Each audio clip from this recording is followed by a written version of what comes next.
Hello everyone, hope you all are doing good in your studies. तो आ गया है नेक्स्ट पार्ट। हम कर रहे हैं BFHS स्टाफ नर्स की तैयारी। मैं ऑलरेडी बहुत सारे क्वेश्चंस पहले करा चुकी हूँ, आप मेरी वीडियोस जाके देख सकते हैं।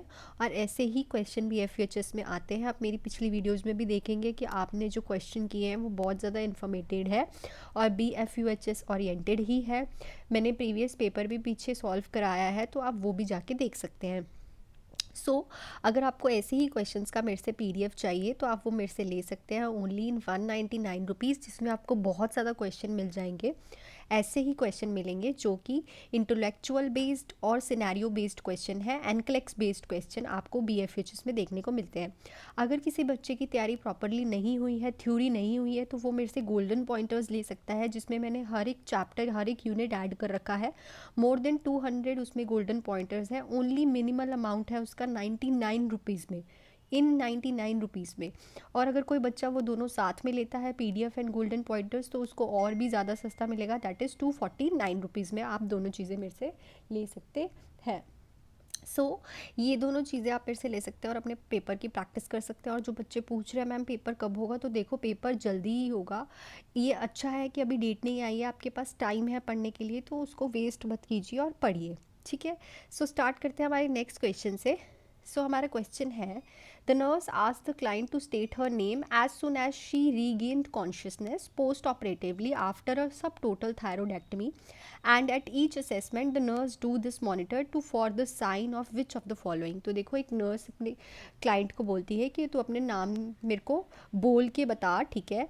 जैसे ही वो जो क्लाइंट है उसकी टोटल थायरोडेक्टमी हुई है, ठीक है, और वो जैसे ही कॉन्शियस होती है तो क्लाइंट नर्स उसको बोलती है कि तू अपना नाम लिख के मुझे बता। तो जो ये साइन है वो किस चीज़ के लिए मॉनिटर कर रही है? Internal haemorrhage, decrease level of consciousness, laryngeal nerve damage, upper airway obstruction. देखो, जब हमने पहले भी थायराइड के क्वेश्चन किए तो मैंने आपको बताया था थायरोडेक्टमी में दो चीज़ों का बहुत ज़्यादा खतरा होता है। एक तो पैराथायराइड ग्लैंड्स रिमूव होने का, उसमें जो साइन देखने को मिलता है that is tingling around the mouth, ठीक है। Tingling sensation around the mouth देखने को मिलती है, तो उस पेशेंट में हमें पता चल जाता है कि पैराथायराइड ग्लैंड्स रिमूव हुए हैं। तो एक क्वेश्चन ये भी बन गया। दूसरा, अगर वो ऐसे बोल रही है कि अपना नाम बोल के बताओ, तो वो लेरेंजियल नर्व डैमेज का भी देख रही है, क्योंकि थायराइड लेरेंजियल लेरिंग्स के पास ही है ना, वहाँ से लेरेंजियल नर्व भी क्रॉस करती है। अगर वो लेरेंजियल नर्व उसकी डैमेज हो गई होगी आफ्टर टोटल थायरोडेक्टमी, तो अगर वो अपना नाम नहीं ले पाएगी तो ये उसको पता चल जाएगा साइन कि इसी वजह से हो रही है। इस वजह से थायरोडेक्टमी की वजह से उसकी लेरेंजियल नर्व भी डैमेज हो गई है, तो हम फिजिशियन को बताएंगे। ये साइन वो किस चीज़ को मॉनिटर करने के लिए कर रही थी? लेरेंजियल नर्व डैमेज की वजह से। क्वेश्चन को ध्यान से समझोगे तो पता चल जाएगा। आधे बच्चों ने तो यही सोचा होगा कि decreasing level of consciousness, no, थोड़ा ध्यान से पढ़ोगे। दो क्वेश्चन मैंने कराए हैं इसमें कि थायराइड में एक और चीज़, थायरोडेक्टमी के बाद एक और चीज़ का खतरा होता है, दैट इज़ पैराथायराइड ग्लैंड का रिमूव होना। उसमें आपको ऑप्शंस में देखने को मिलेगा टिंगलिंग अराउंड द माउथ और कॉन्टिन्यूस स्वेल्विंग हो रही होगी, ठीक है। अगर कॉन्टिन्यूस स्वेल्विंग लिखा है तो इट मीन्स वहाँ पे ब्लीडिंग हो रही है, और अगर टिंगलिंग अराउंड द माउथ लिखा है सेंसेशन, तो इट मीन्स वहाँ पे पैराथायराइड ग्लैंड्स जो है वो रिमूव हो चुकी हैं। ये तीनों चीज़ों को ध्यान में रखना, कॉपी में लिख लिया करो अपनी साथ के साथ, ठीक है। नेक्स्ट क्वेश्चन देखते हैं। When teaching a diabetic client about foot care, nurse should instruct the client to do which of the following. देखो, अगर हम किसी डायबिटिक क्लाइंट को उसकी फुट केयर के बारे में बोल रहे हैं तो कौन सी इंस्ट्रक्शन जो है हम क्लाइंट को देंगे? Avoid going bare foot, buy shoes a half size larger, cut toe nails at angle, use heating pad for sore foot. देखो, सबसे बड़ी बात तो कि हीटिंग पैड कभी सोर फुट पे यूज़ नहीं करते। वो क्या करता है? वेजो डायलेशन करता है। जब भी हम कोई हीटिंग पैड्स यूज़ करते हैं, कहीं पे भी कर रहे हैं, तो वो वेजो डायलेशन करता है। और जब हम कोई कोल्ड कंप्रेशन यूज़ करते हैं तो वो क्या करता है? वेजो कॉन्स्ट्रिक्शंस, ठीक है। तो पहली बात तो ये तो गलत हो गया। दूसरा, अगर वो हाफ साइज लार्जर लेगा तो क्या होगा कि वो जब चलेगा तो उसे डिस्कम्फर्ट होगा, ठीक है। और शू बाइट होने का भी खतरा है। दूसरा, उसका पैर भी बाहर निकल सकता है और उसे आएगा उसके बाद वहाँ पे स्वेटिंग। जब भी हम कोई बड़े साइज़ का शूज़ डालते हैं तो हमें स्वेटिंग बहुत ज़्यादा होती है, ठीक है। टो नेल्स का इससे कोई लेना देना नहीं है। बट अगर वो नंगे पैर घूमेगा, बेयर फुट का मतलब क्या होता है? नंगे पैर घूमना, विदाउट स्लीपर्स, विदाउट शूज़, तो उसको कुछ भी कट लग सकता है। जैसे तुम लोग भी घूमते हो, कभी कंडा घुस गया, ठीक है, या फिर कोई कट लग गया, या फिर हमें नहीं पता होता ना कि, तो उसको हम कहेंगे अगर तुझे फुट केयर करनी है, क्योंकि उसका डायबिटिक पेशेंट का जो फुट है अगर वहाँ पे चोट लग जाएगी सो उसका वो ठीक नहीं होगा। क्यों नहीं होगा, अब ये मैंने आपको पहले भी समझाया, मैं एक बार फिर से बता देती हूँ। जो डायबिटिक पेशेंट्स होते हैं उनकी जो नर्व्स होती है ना, ब्लड वेसल्स होती है, उन पे फैट जमा हो जाता है। फैट जमा होने की वजह से जो ब्लड सप्लाई है वो प्रॉपर होती नहीं है, ठीक है। तो क्या होता है, अगर उसकी फुट डैमेज हो गया, ठीक है, तो वहाँ पे जो है ब्लड सप्लाई प्रॉपर नहीं होगी, जिसकी वजह से वहाँ पे हीलिंग प्रोसेस नहीं होगा। इसलिए आपने देखा होगा कि जो पेशेंट होते हैं डायबिटीज़ वाले, उनका जो वूंड होता है उनका ऑपरेशन भी बड़ा ध्यान से किया जाता है, बिकॉज उनका नर्व सप्लाई में प्रॉब्लम होती है, ठीक है। नेक्स्ट पे चलते हैं। A client with a type 1 diabetic mellitus is admitted to the emergency department. Which of the following respiratory pattern require immediate action? तो टाइप 1 डायबिटिक mellitus वाला पेशेंट है, इमरजेंसी डिपार्टमेंट में आया है, तो ऐसा कौन सा रेस्पिरेटरी पैटर्न जो है इमीडिएट एक्शंस रिक्वायर करता है? बहुत इंपॉर्टेंट क्वेश्चन है, आपने क्वेश्चन BFHS में देखा भी होगा जिन्होंने पहले पेपर दे रखा है। Deep rapid respiration with long expiration, shallow respiration alternating with long expiration, regular breath of depth of respiration with frequent pause and short expiration and inspiration. So देखो ये तो मैं बता देती हूँ हमको कि डायबिटीज़ में कैसी ब्रेथ साउंड देखने को मिलती है। दैट इज़ कुछ स्मॉल रेस्पिरेशन के बारे में तो आप लोगों ने सुना ही होगा, ठीक है।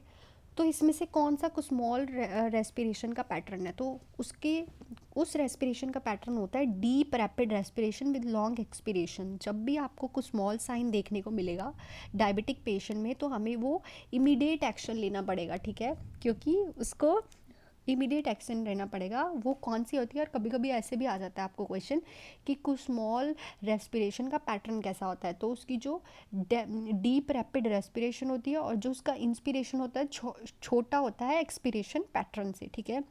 और इसमें जो ब्रेथ है उसकी फ्रूटी स्मेल देखने को मिलती है। आपने पढ़ा होगा ना, जैसे भी अगर आपके घर पे कोई डायबिटिक वाला पेशेंट है तो देखना उसका जो माउथ स्मेल होता है ना, उसका जो स्मेल होता है वो बहुत फ्रूटी स्मेल होता है, ठीक है। सो कुछ small sign is a of this pattern. Okay, next पे चलते हैं। The client asked the nurse, how did I get this urinary tract infection? ट्रैट आएगा यहाँ पे। The nurse should explain that in most instance cystitis is caused by। तो एक client है वो नर्स से पूछ रहा है कि मेरे को यूरिनरी ट्रैक इन्फेक्शन कैसे हो गया, तो नर्स उसको कहेगी कि ये जो सिस्टाइटिस मतलब जो ये इन्फेक्शन है यूरिनरी ब्लैडर का, ये किससे कॉज्ड होता है?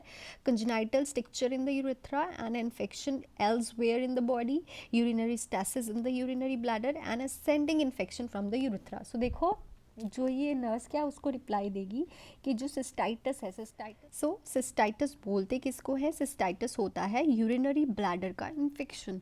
तो वो कैसे होता है? जब जो इन्फेक्शन है वो यूरेथ्रा से ऊपर आ जाए। क्यों होता है? ये यूरिनरी ब्लैडर हो गया, ये हमारा यूरेथ्रा हो गया, ठीक है। जब यहाँ यूरिनरी ब्लैडर, तो यूरेथ्रा से जब भी वो इन्फेक्शन ऊपर को जाता है तो उसको बोलते हैं हम सिस्टाइटिस, ठीक है।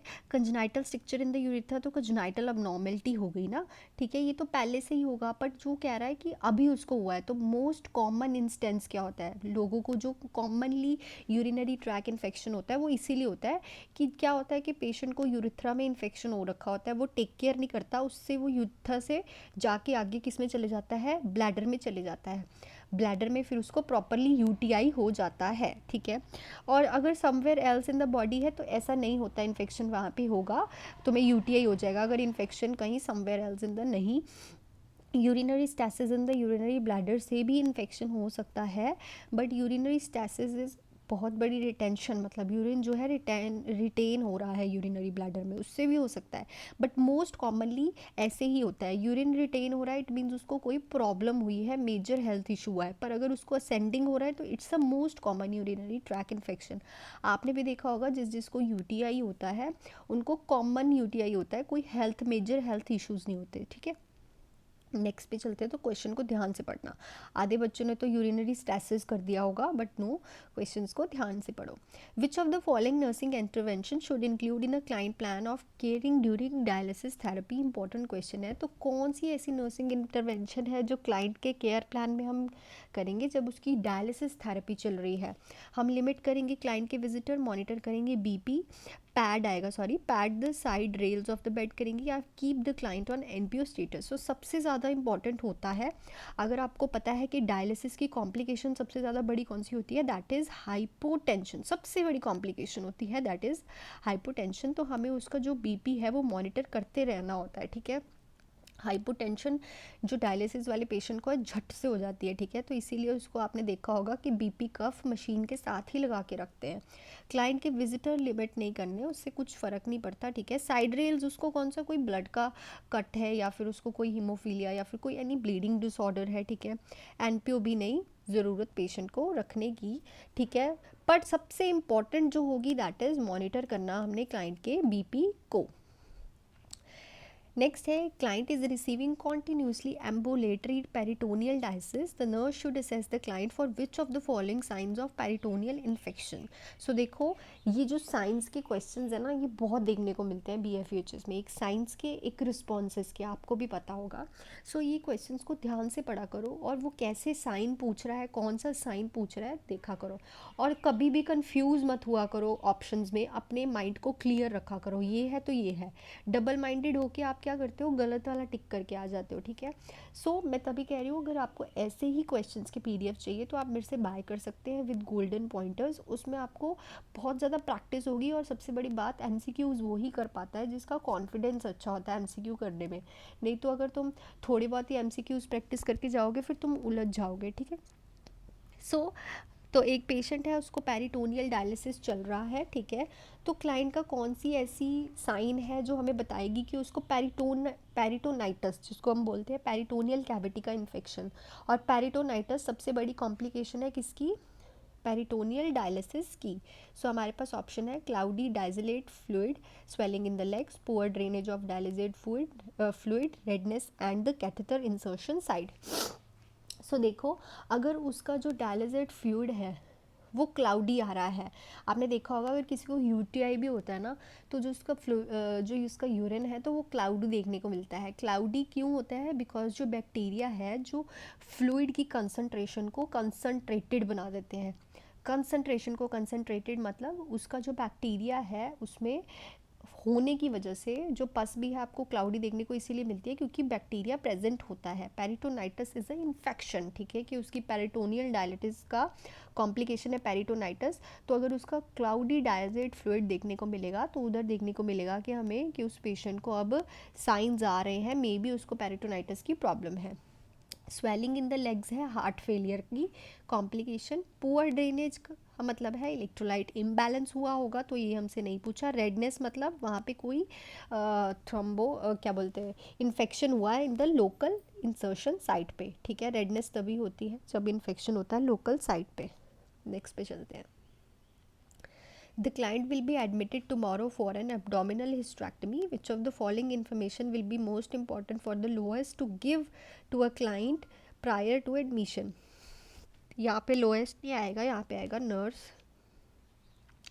तो अभी कल ही पेशेंट की एब्डोमिनल हिस्टेरेक्टमी होनी है, उसने कल एडमिट होना है, तो ऐसी कौन सी इंपॉर्टेंट इन्फॉर्मेशन है जो नर्स क्लाइंट को देगी एडमिशन से पहले।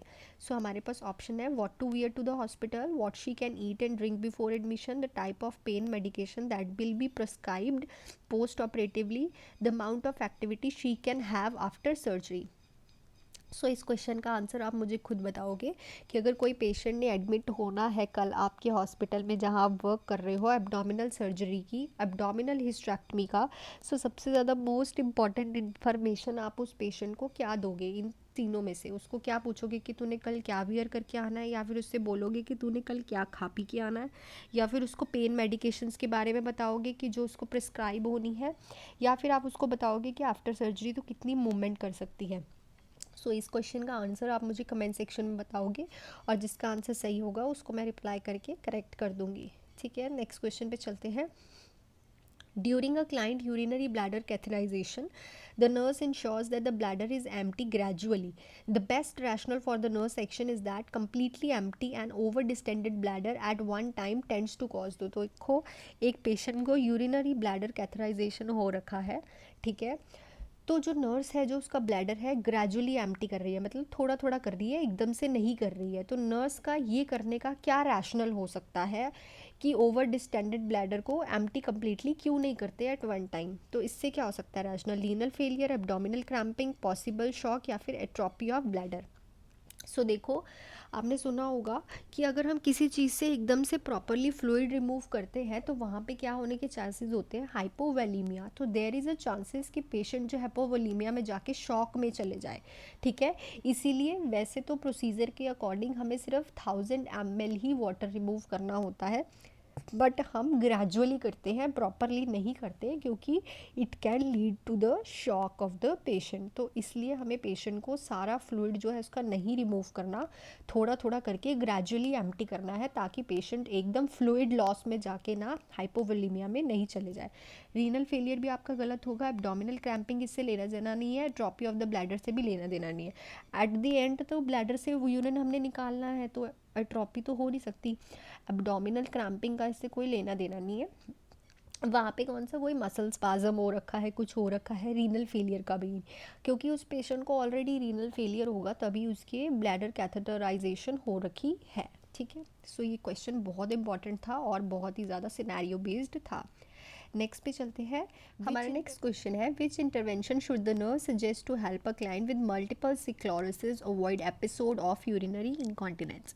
सो देखो, एक नर्स है, एक मल्टीपल सिक्लोरिसिस वाले पेशेंट को जो इनकॉन्टिनेंस हो रही है, यूरिनरी इनकॉन्टिनेंस, उसके लिए कुछ सजेस्ट कर रही है। तो कौन सी ऐसी इंटरवेंशन वो सजेस्ट करेगी? सो हमारे पास ऑप्शन है। सो पहले मैं आपको बता देती हूँ मल्टीपल सिक्लोरिसिस क्या होता है। ये एक डिसीज़ कंडीशन है जिसमें इम्यून सिस्टम जो है ना, हमारी नर्व्स की जो प्रोटेक्टिव कवरिंग होती है उसी को ही खा जाता है, ठीक है। मल्टीपल स्क्लेरोसिस क्या है? जो हमारा इम्यून सिस्टम है वो खुद की नर्व की जो प्रोटेक्टिंग कवरिंग है उसको ही खा जाता है, ठीक है। इसमें देखने को मिलते हैं सिम्टम्स जैसे कि विजन लॉस हो गया, पेन देखने को मिलेगी, इम्पेयर्ड कोऑर्डिनेशन देखने को मिलेगी। ऑब्वियसली अगर नर्व्स की कवरिंग को खाएगा तो नर्व्स ही तो कनेक्शन लेके जा रही हैं, सब कर रही हैं, तो ये सब देखने को मिलता है। तो हम क्या सजेस्ट करेंगे रे पेशेंट को? लिमिट करेगा fluid intake 1000 ml per day, insert करेगा indwelling catheter, establish regular voiding schedule, administer prophylactic antibiotics as order. So देखो, हम उसको कहेंगे कि तू रेगुलरली वॉइडिंग स्केड्यूल मेंटेन कर, ठीक है। ये पेशेंट को क्या होता है, पेन की वजह से ये यूरिन करने जाता ही नहीं है, ठीक है। उस पेशेंट को कहेंगे कि तू यूरिन प्रॉपरली करेगा तो तुझे यूरिनरी इनकॉन्टिनेंस नहीं होगी, ड्रिबलिंग कॉज नहीं होगी। अगर ये उससे नहीं होता, सबसे पहले तो हम पेशेंट को यही एडवाइस करते हैं, अगर उससे नहीं होता फिर हम इसे इनड्वेलिंग कैथेटर के लिए बोलते हैं, ठीक है। लिमिट नहीं करना उसे, फ्लूइड इनटेक तो प्रॉपर लेना है, ठीक है, जितना बॉडी को नीड है, पर यूरिन वॉइड करता रहना है, साथ में निकालते रहना है, ठीक है। प्रोफाइलेक्टिव एंटीबॉडीज़ तो अलग स्टेप है ना, वो तो हम उसको बताएंगे ही, पर उसको हम सजेशन देंगे कि तू रेगुलरली कंप्लीट वॉइडिंग स्केड्यूल बना, कि तुझे जाना ही जाना है, ठीक है। इससे क्या होगा, यूरिनरी इनकॉन्टिनेंस उसे फील नहीं होगी। बाकी क्वेश्चंस हम कल करेंगे। ये थे हमारे आज के कुछ इंपॉर्टेंट क्वेश्चन, ठीक है। और इसके पहले मैं आपको ये बता देती हूँ, कल मैंने ये क्वेश्चन पूछा था आपसे कि एक क्लाइंट है रिटर्न हो रहा है मेडिकल सर्जिकल यूनिट से, ठीक है, उसकी अभी अभी लॉस्टमी हुई है, तो कौन सा ग्लोल हाईएस्ट प्रायोरिटी पे रहेगा? तो इसका जो करेक्ट ऑप्शन था that is maintain fluid and electrolyte balance. ऐसा क्यों? क्योंकि लॉस्टमी वाले पेशेंट में फ्लूइड लॉस होता है कुछ टाइम के लिए। अभी अभी अगर वो आया है ना मेडिकल सर्जिकल से, उसने कहा है हैज़ रिटर्नड, अभी अभी आया है, तो इलॉस्टमी हुई है, तो उससे पहले पहले जो स्टूल है वो भी फ्लूइड आता है, मतलब कि लिक्विड ही स्टूल्स आते हैं और उससे लिक्विड ही वहाँ से निकल रहा होता है।